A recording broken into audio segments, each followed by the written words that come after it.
Hi, welcome everyone. My name is Dr. Nikki Clarke, and I am the coordinator for IIM Canada. And I'm happy to share some information about how to protect yourself online. I know that many of us interact daily online, but maybe we need a refresher on how to stay safe while using the internet. So that's what we're going to touch on today. And I'm going to give you some terms on understanding online risks and how to overcome some of the maybe the scares or the scams, and how to keep yourself, your peers, and your family protected. So I'm going to ask you a question. Have you ever received a suspicious message? I know I have. I've received strange emails from places that I've never heard of, with situations from people that I never met, requesting my urgent assistance in matters somehow related to financial situations, for me to help them out, or to maybe transfer money into another account, or maybe someone fell hopelessly and madly in love with me in a country that I never visited and I did not know this person, or I was offered a job with a very enticing salary to do something very simple. So those were all scams. They were all, issues of security. Other examples, I've had people send me what looked to be, real companies, and, making demands for money, the list goes on. I think I'll just stop there, that you have an idea on what happens out there, and maybe some of you have experienced the same thing. So let's take a look at, some of the issues that arise online and how we can keep ourselves safe. So one area of potential risk, well, it is risk, is called phishing. And it's not the fishing that you go on a body of water with a rod to get fish. It's phishing. So what it is, it's when scammers send fake messages pretending to be trusted organizations to trick you into sharing your personal information. So they'll send messages like, this is ... and we need your SIN number, we need your social security number, passport number, we need your address. Red flag right away. Someone urgently asking you for your personal information. Another example, you receive an email that looks like it's from your bank. Maybe you've had this situation happen to you. Your bank asking you to verify your account by clicking on a link, and the link is a fish to retrieve your personal information. So you don't want to do that. So these messages, they often look real because they copycat maybe the logo, unbeknownst to the legitimate organization. They put it on whatever means of sharing that link to you, and they use logos, familiar language, and the goal is to steal your login details or financial information. So you have to be very, very careful of that. So that is phishing. The other one related to an online risk is identity theft. And if you haven't been directly affected, you may have heard of someone who has had their identity stolen. So identity theft occurs when someone steals your personal information and uses it without your permission. So example, someone uses your name and your social insurance number, your social security number, to open a credit card. And the explanation, this can lead to financial loss and damage to your credit, and it can take years to fix. So that's something that you want to be very, very careful about. And then there's all kinds of scams. Scams are deceptive schemes designed to trick you into giving money or information. For example, you might get a message offering a guaranteed investment return. And the scammers often create urgency or emotional appeal to get quick decisions. So be very careful of that. So let's look a little bit deeper into the online risks. We talked about phishing, identity theft, and scams. So let's look deeper into the scams, like fake job scams, for example. So these are fraudulent job offers designed to steal money or personal information. So, for example, a job offer asking you to pay for equipment, or asking you to pay for shipping, or what have you. They're asking you to put money up front. You should never put money up front for a job, or deposit money, for a particular position before you start. So that is definitely a red flag about this fake job scheme. So the explanation is legitimate jobs, they never require you to put money up front. So that definitely is something that you want to be mindful of. And then there's some contest scams. So these are false prize notifications used to collect information or money. And so, for example, you're told you won a prize, but you must pay a fee to claim it. And real contests do not require payment to receive winnings. So that is something to be very careful about. Then you may have some other things that come up, like romance scams. Romance scams are, people who show up from goodness where, and they fall in love, and they start a relationship with you online, and perhaps online leads to phone calls, and you haven't really met this person, but they have maybe a picture of themselves, but they always seem to avoid phone calls. Very rarely do they get you on the phone. It's always a text, and they have a picture of themselves, but you haven't had maybe a FaceTime where you actually get to see them in real life. So they try to pull on your heartstrings, and then eventually the goal is to pull on your purse strings to get them to to have you send them money.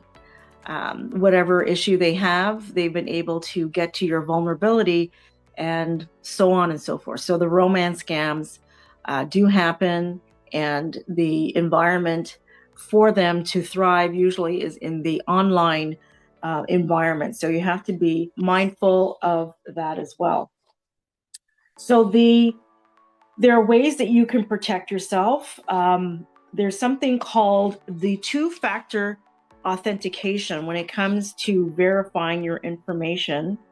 The two-factor authentication is an extra security step requiring a second form of verification. So, for example, if you are a regular user on a certain website, say like a banking or maybe a credit card or something where it's high risk, and there is some notice that you're, visiting this particular site often. So what happens? A notification that kind of pulls up within the system to say, okay, let's verify if this is the true owner of this account. And the way you can protect yourself through this is with a two-factor authentication. So like I mentioned, it's an extra security step requiring a second form of verification. So what happens is you enter a code sent to your phone about your password. And then if someone knows your password, they cannot access your account without the second code. So it's a second layer of protection, and that's really important. So the two-factor authentication. Social media safety. Just wanted to talk about what that looks like. And there's something that I call oversharing. Oversharing means sharing too much personal information online. That can make you very vulnerable to predators online. So talking too much about where you live, where you are, your birthday, maybe your financial situation, dot dot dot. So what this is doing is it's really tempting the predators to look a little deeper about who you are, what you want to do, and then potentially set you up for a online scam. So for example, like posing your vacation location in real time. So for example, if the online predators recognize that you are in Miami, and in your previous post, you indicated that you live at 123 Ferry Lane Drive in a certain city, they're like, oh, she's on vacation and we know exactly where the address is. Let's check it out. And they may go and, stake out your location and who knows, maybe even attempt to enter the premises to see what they can take. So that is something that you want to not do. Oversharing can create more risk for yourself. Fake profiles, and these are accounts created with false identities, and usually they have no avatars. When I say avatar, it's like a profile picture, or maybe a caricature of the person, the avatar, or it may be a stolen identity. That's happened as well, where someone poses to be a person and they're actually stealing the picture of the person posing to be that. And I have to say that I've actually had Nikki Clarke with my picture request my friendship on Facebook. And that was quite alarming because I knew that I wasn't in that part of the country. So definitely I reported it and shut down that account. So what happens? Fake profiles, and the profile, like I mentioned, stolen photos pretending to be someone else. And these are often used for scams to gather information. So whoever they're posing to be, it could be a celebrity, and the celebrity is reaching out to that person. And it just so happens that person has to, is a huge fan of the celebrity. Oh, so-and-so is reaching out to me and they only asked me for $1,000. I think I can manage that. And they send it to that fake profile person, stealing the identity of the celebrity or whomever. So be very careful of that. So daily protection habits. What you want to do is avoid public Wi-Fi for sensitive transactions. So for example, if you are in a train station and you want to send money to your loved one, probably not the best place to do it because those Wi-Fi depots have open access. They're not secured. So anyone who is in that kind of predatory state of mind may look at that as an opportunity to take information, take your personal information, credit card information. So try to avoid public Wi-Fi locations. And another thing for really good protective measures is keep your software updated. Always update your software. And you can use antivirus protection. You'd be surprised how many spyware is out there. And reason being that there's a lot of viruses that come through whenever you go to a certain website. You might be picking up what they call cookies or little trackable locations, letting people know that you visited their website. But when you leave the website, you're also leaving with traces of them. And that can also potentially create a risk. So with the antivirus protection, it can eliminate all these spies or, bots, certain viruses that can affect your your devices. So be mindful of that. You should have that available as well. Also, log out of shared devices. If you're going to be using your Gmail, for example, and you're stepping away from your device, or if you're using a shared device, which is kind of risky too. If you're using a shared laptop or a shared desktop and you're logging into your information, make sure that you log out. And this happens to a lot of people. I mean, very innocently, you get distracted, you're called away from your desk, and then you have all that information exposed. So make sure to log out before you walk away from your device, shared device. And it's also very important to back up important data regularly. So, schedule in some time to back up your important data. Always have that, because I've seen so many times where data was not protected. And when you have information, documents, ideas, what have you, and the information is corrupted and it's gone for good.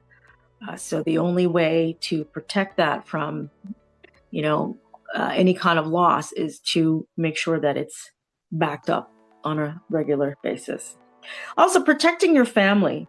Teach your children, especially as young as possible, for their comprehension about online safety. You want to make sure that they know who they are interacting with, and to also maybe put some parameters on what they can watch. I know that there are certain sites that have parental controls where they can only watch within a certain range of programs, and they may even have a certain schedule in the programming where everything shuts off at a certain time. Or I believe there's a way for the parents to actually check in remotely to see what the child is watching, and they can monitor from there. So that's really important to teach your children as early as possible online safety. You've heard of many situations, I'm sure, about children being lured by predators outside of the online environment to meet them in real person, and those situations never end up in a good place, where children are potentially harmed or manipulated, or just not done right. So we have to make sure that education is a piece to protect them from the online predator. And with family members, it's a good thing to exercise transparency, maybe give some, as much as the children can understand, some real world experience in terms of what's going on out there, having them understand even in certain terms what trafficking is, and how they can look for certain behaviors, or what certain questions would be asked, or whatever examples are provided for them, so that if, and hopefully not, if it ever were to occur, that it would be a pattern for them to recognize and to say, no, you cannot ask me that. No, you cannot do this. No, it's automatically the child has the tools and the language to protect themselves before anything goes further. So that comes through open communication. And as I mentioned, monitor them. If they are under the age of, I would say even 18, a parent should step in and really monitor how they use their different social media platforms. Posting pictures of themselves, again, what's very scary these days, what is done, and what makes children vulnerable to with posting their pictures. So that is something that I caution parents to not do with their own social media. But if they do it, it's best not to have the child alone in the picture and maybe in a crowd, or to maybe cover their face, the parts of their, full frame, because this is just a way to protect them from predators. So this is some information that I'm hoping will enlighten you and to help you stay risk-free. The other thing that I should mention too are passwords. Passwords are very important, and using a strong password especially can help you in so many ways. So using, I would say, 12 plus characters, and have a combination of symbols, but no personal information leading back to who you are. So for example, I wouldn't use a password like Nikki, my birthday, my daughter's first name. I mean, these are all things that possibly someone could figure out. So try to make it as complex with a combination of numbers, characters, symbols, but no personal information, and write it down somewhere. I've created some very complex passwords, and then as soon as I've submitted them and have them ready, I forget what they are. So word to the wise, write down your passwords. Example of weak passwords, I think I've given you some. Make sure that they can be complex with the combination of character, symbols, numbers, no personal information. Or what you can have as an organization is a password manager. So someone you trust who will manage the passwords for you. So they'll have the list of passwords that you use for the devices in your office, and maybe collect the passwords for the other users of the devices in the office. So if anything were to go wrong, like, you forgot the password, or the device is stolen or misplaced, the person who is named to manage all these passwords can work it out and help you in no time, because they have all that information. And usually the IT person, whoever's named the IT support, will be the one with all these passwords. Okay, so I think you're armed now with some information to keep you safe online. And if there is anything else that you need to know, feel free to reach out to me. Also, if you want to be part of the amazing body of members of the IIM Canada, I would love to, share that information with you, and to keep you current with what's going on with information management, and also networking opportunities and other in-person and online workshops. We'd love to have you a part of that. So again, reach out to me, and I look forward to connecting with you another time. So I am Dr. Nikki Clarke, and remember, stay safe.